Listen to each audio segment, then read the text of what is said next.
दोस्तों नमस्कार, मैं अजय पत्रकार सुधीर चौधरी। जितने भी पत्रकार ऐसे थे जो नेशनलिस्ट हैं उनके खिलाफ माहौल बिगाड़ा जा रहा है। इस समय देश में एक हवा फैली है कि हिंदुत्व की बुराई कीजिए, सनातन की बुराई कीजिए, भारत की बुराई कीजिए, अलगाववादियों का समर्थन कीजिए, लादेन को लादेन साहब बोलिए। ऐसे लोग हैं कांग्रेस में नेता, लादेन को लादेन साहब, अफजल गुरु को बचाने वाले। ऐसे लोग इस समय सब एक हो गए हैं और जो नेशनलिस्ट पत्रकार हैं उनके खिलाफ वो षड्यंत्र रचने में खुलेआम सामने आ गए। 14 पत्रकार जो नेशनलिस्ट थे, जिनके ऊपर कोई मुकदमे नहीं, उन पर बाइकॉट का एक वो दिया गया। उनको हर तरह से प्रभावित करने की कोशिश की गई, गिफ्ट से, दबाव से, पैसे से। जब वो किसी पे नहीं आए, अब जब वो सवाल पूछ देते थे तो सवाल का जवाब नहीं देना, उल्टा उनके ऊपर FIR कर देना, मुकदमे कर देना, बाइकॉट कर देना, मतलब सेंसर जो है इमरजेंसी नंबर 2 लागू कर दिया। अभी क्या हुआ, एक झूठे मुकदमे में सुधीर चौधरी वरिष्ठ पत्रकार को झूठे मुकदमे में कर्नाटक गवर्नमेंट ने पहले वो दिया, फिर उल्टा सीधा बोला, फिर उनके ऊपर FIR की, अब उनको बाइकॉट कर दिया। अब जो FIR भी की है उसमें आपको बताना है, जो वारंट है वो गिरफ्तारी का है, मतलब गिरफ्तारी होना उसमें ज़रूरी है। हाई कोर्ट में सुधीर चौधरी की ओर से अपील की गई, सुधीर चौधरी की ओर से मुकदमा दायर किया गया और ये डिमांड की गई गिरफ्तारी की स्थायी राहत दी जाए और उनके मामले को सुना जाए तथा उनकी गिरफ्तारी न हो। हाई कोर्ट ने सुधीर चौधरी को गिरफ्तारी को अस्थायी राहत दे दी है। मुकदमा दायर किए गए थे नफरत को बढ़ावा देने का मामला, और हरियाणा गवर्नमेंट ने, कांग्रेस के वरिष्ठ नेताओं ने, उनके मुख्यमंत्री ने, प्रियंक खड़गे ने और कुछ अधिकारियों को पे ज़बरदस्ती दबाव बनाया और दबाव बना करके ये मुकदमा दर्ज कराया गया।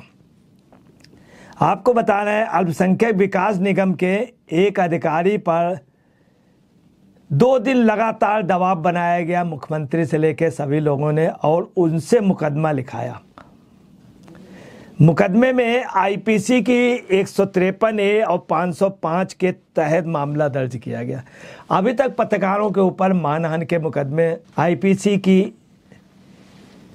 499, 500, 501 पे होते थे, परंतु ये इन्होंने स्पेशली IPC के 153A और 505 के तहत दर्ज किया।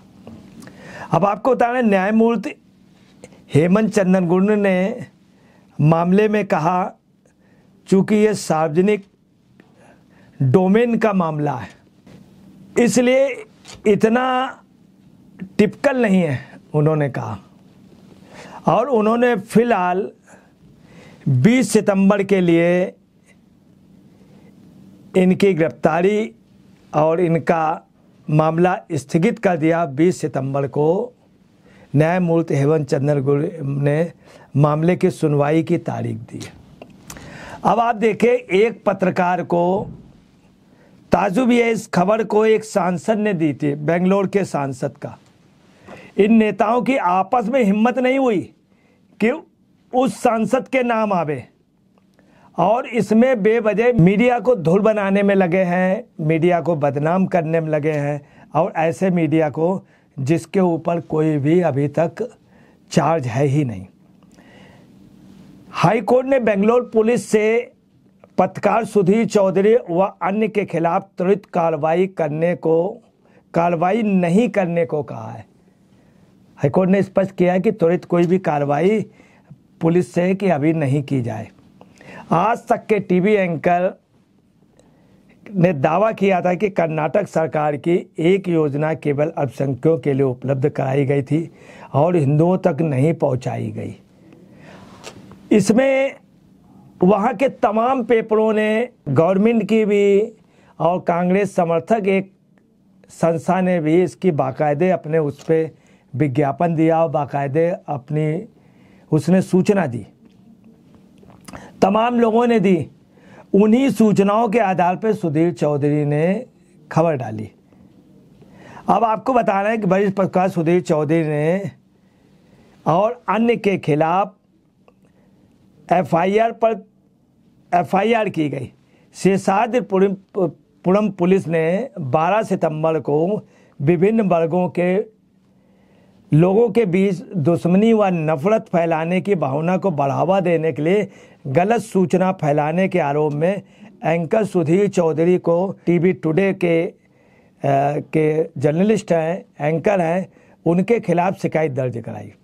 शिकायत कर्नाटक अल्पसंख्यक विकास निगम लिमिटेड के सहायक प्रशासनिक अधिकारी एस शिव कुमार द्वारा एक शिकायत जो दर्ज कराई गई, उस पर प्रदेश लेवल के सारे नेता मुख्यमंत्री तक ने पेशबंदी की। प्राथमिकी में आरोप लगाया गया कि सुधीर ने एक टेलीविजन कार्यक्रम में बयान दिया कि स्वावलंबी सारथी योजना के तहत 50% सब्सिडी का लाभ केवल अल्पसंख्यक समुदाय के लोगों को दिया जा रहा है। योजना के अनुसार जिन लाभार्थियों को ऑटो रिक्शा, माल वाहन, टैक्सी की खरीद के लिए बैंक ऋण स्वीकृत किया गया, उन्हें वाहन के लिए 50% 3 लाख रुपए तक की सब्सिडी प्रदान की जाएगी। दरअसल इस योजना की परिकल्पना न केवल अल्पसंख्यक विकास निगम के तहत की गई थी, बल्कि विभिन्न विकास निगमों के तहत भी की गई थी, जो अन्य जातियों के लोगों को कल्याण के लिए स्थापित किए गए अन्य विकास निगमों के लिए भी की गई थी। हालांकि चौधरी ने यह कहा कि उक्त योजना केवल अल्पसंख्यकों के लिए उपलब्ध कराई गई है, न कि हिंदुओं तक। एंकर ने यह भी कहा था कि सरकार ने ऐसा केवल अल्पसंख्यकों के हित के लिए किया है। देखिए इसमें क्या है, उनकी भी वेबसाइट थी, उनका भी बाकायदे विज्ञापन आया उन्हीं की संस्थाओं का, और उन्होंने सब जगह माउथ कन्वेंसिंग की कांग्रेस ने। तब सुधीर चौधरी ने न्यूज़ डाली, तमाम और भी पेपरों ने डाली, तमाम और चैनलों ने डाली। कार्रवाई सिर्फ सुधीर चौधरी पे की गई, क्योंकि सुधीर चौधरी निष्पक्ष खबर दे रहे थे।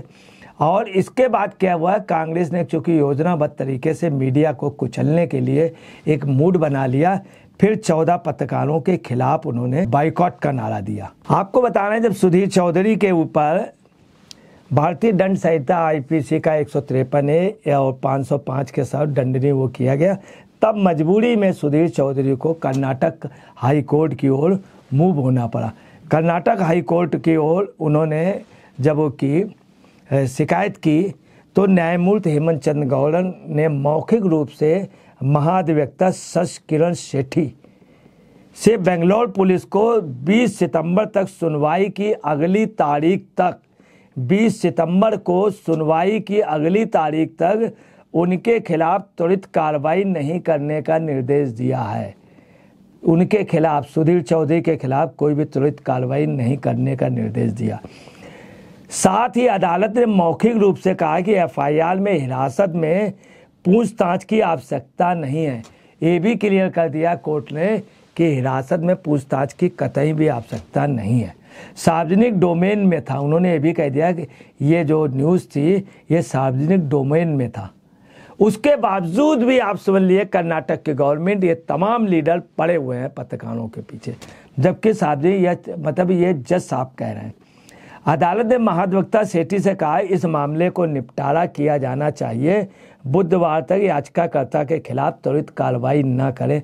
उन्होंने स्पष्ट रूप से कह दिया बुधवार तक। चौधरी ने यह भी दलील दी है कि एफआईआर आईपीसी की धारा 153A और 555 के तहत दंडनीय मूल सामग्रियों का खुलासा नहीं करती है। उन्होंने स्पष्ट कह दिया। चौधरी ने यह भी दलील दी है कि कोई संज्ञेय अपराध नहीं बनता। वास्तव में ये संज्ञेय अपराध नहीं है, मगर चूंकि कांग्रेस की गवर्नमेंट, कर्नाटक की गवर्नमेंट का एक इंटेंशन है कि पत्रकारों को अपने दबाव में लेना, अपनी मुट्ठी में रखना, अपने इशारों में काम करना। अगर उनके इशारे पे नहीं नाचेंगे तो पत्रकार उनका बहुत है कि हमारा चरण चुंबक बने, और जो पत्रकार चरण चुंबक नहीं बनेंगे उनको नहीं रहने देंगे, अपने राज्य में नहीं रहने देंगे, उनको जेल की सलाखों में भेज देंगे। राज्य सरकार द्वारा अपनी नीतियों की आलोचना के जवाब में FIR दर्ज कराना प्रक्रिया का घोर दुरुपयोग है, न्याय का गर्भपात है, जिसे अदालत की हस्तक्षेप की आवश्यकता है।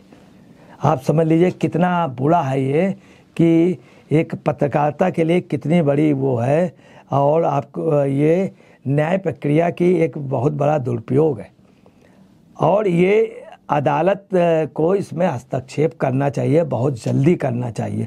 बल्कि इस मामले को स्वतः संज्ञान अगर अदालत ले तो कितना अच्छा होगा, वरना ये लोग मीडिया को कुचल देंगे। सुधीर चौधरी की ओर से आपको एक चीज़ और बात बता दे रहे हैं कि बड़े पैमाने पर जनता तक सूचना प्रसारित करने को प्रेस और मीडिया का अपना अधिकार है, कॉन्स्टिट्यूशन ऑफ इंडिया आर्टिकल 19(1) के एक तहत है। परंतु कांग्रेस का और कर्नाटक गवर्नमेंट का ये है कि आप मेरे हिसाब से चलें, अगर मेरे हिसाब से आप नहीं चलेंगे तो आपको नहीं रहने दिया जाएगा।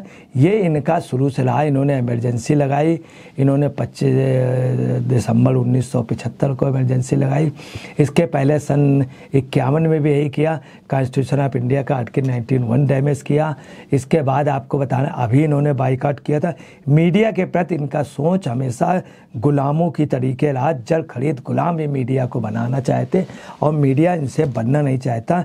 किसी भी तरह की मीडिया, ऐसे ही मीडिया हमेशा संघर्ष करता रहेगा, परंतु इनके आगे झुकने का कोई सवाल ही नहीं उठता, और कोई वो भी नहीं। अब आपको बता रहे हैं कि मीडिया द्वारा सरकार के खिलाफ उठाए गए किसी भी सवाल पर अब आपराधिक मामला दर्ज किया जाता है। राज्य मशीनरी प्रेस की आवाज़ को दबाने के लिए तेज गति से काम कर रही कर्नाटक की। कॉन्स्टिट्यूशन ऑफ इंडिया के आर्टिकल 19(1) में बहुत साफ है कि अभिव्यक्ति की आज़ादी है, हम कोई चीज़ लिख सकते हैं, और सवाल पूछना मीडिया का नैतिक दायित्व है। और अगर अब कांग्रेस ये भी नहीं चाहती है कि उनसे कोई सवाल पूछा जाए, बस उनका ये कहना है जितना मैं लिख के भेज दूँ, जितना मैं कह दूँ उतना दीजिए। आपको पता है राहुल गांधी को इतना हाईलाइट किया गया उनकी भारत जोड़ो यात्रा में, तब भी राहुल को शिकायत ये थी कि मीडिया जो है ने हमें कोऑपरेट नहीं किया, जबकि मीडिया ने इतना कोऑपरेट किया, उनको इतना कवरेज किया। अब क्या है, वहीं कुछ पत्रकार ऐसे हैं जब वो आ रहे हैं यात्रा कर रहे हैं तो जाते हैं, उनके लिपट जाते हैं, उनके साथ पैदल चलते हैं, उनके जिंदाबाद के नारे लगाते हैं, उन्हें कहते हैं रवीश कुमार। अपने भाई के लिए बात करते हैं, वहाँ कांग्रेस का प्रचार कराते हैं, कांग्रेस का नेता बनाए, और उनको नीतीश कुमार से कह के मिनिस्टर बनाने के लिए राहुल गांधी से सिफारिश कराते हैं, या बड़ा पद देने का, लाभ का पद दिलाने के लिए सिफारिश कर। ये पोजीशन है। कुछ पत्रकार ऐसे हैं जो चाइना से डायरेक्ट कनेक्ट है, चाइना की संस्थाओं से पैसा लेते रहे, उनके ऊपर कोई कार्रवाई नहीं। अब समस्या ये है कि सरकार की जो सरकार की बुराइयाँ वो भी सुधीर चौधरी ने दिखाई, जो अच्छाइयाँ वो भी दिखाई, मगर कार्रवाई सुधीर चौधरी पोड़े। और जो एक तरफा भारत के खिलाफ न्यूज़ दे रहे हैं, टुकड़े टुकड़े गैंग का प्रतिनिधित्व कर रहे हैं, उनके खिलाफ कोई भी कार्रवाई नहीं। बड़ी दुखद बात है कि ईमानदार अच्छे पत्रकारों के खिलाफ ये कांग्रेस क्या मैसेज देना चाह रही, क्या मीडिया को पूर्णतः अपने तंत्र में चलाना चाह रही है। बहुत एक बड़ी समस्या। अगर यही हालात रहें तो मीडिया को ये लोग डैमेज कर लेंगे। मीडिया को ये हड़काना और दबाना चाहते हैं। मीडिया इनसे तो दूर रहा, मीडिया इंदिरा गांधी से नहीं डरा दबा, मीडिया सलाखों के पीछे जाना पसंद कर लिया, ज़बरदस्ती सलाखों के पीछे कर दिया था इंदिरा जी ने। अब ये फिर वही प्रकरण आ गया है कि ये मीडिया की आज़ादी छीनना चाहते हैं। राहुल गांधी बाहर जाके फ्रीडम ऑफ मीडिया की बात करते हैं, फ्रीडम ऑफ प्रेस की बात करते हैं, और ये कहते हैं कि भारत में प्रेस को स्वतंत्रता नहीं, और सबसे ज़्यादा यही गला रौंद रहे। अभी तक के हिंदुस्तान के इतिहास में सबसे ज़्यादा अगर मीडिया पे किसी ने भी वज्रपात किया, कुठाराघात किया, तो कांग्रेस की गवर्नमेंट ने। इनकी नस्ल में, इनकी DNA में है, उसी के तहत ये कार्य कर रहे हैं। नमस्कार, मैं अजय पत्रकार।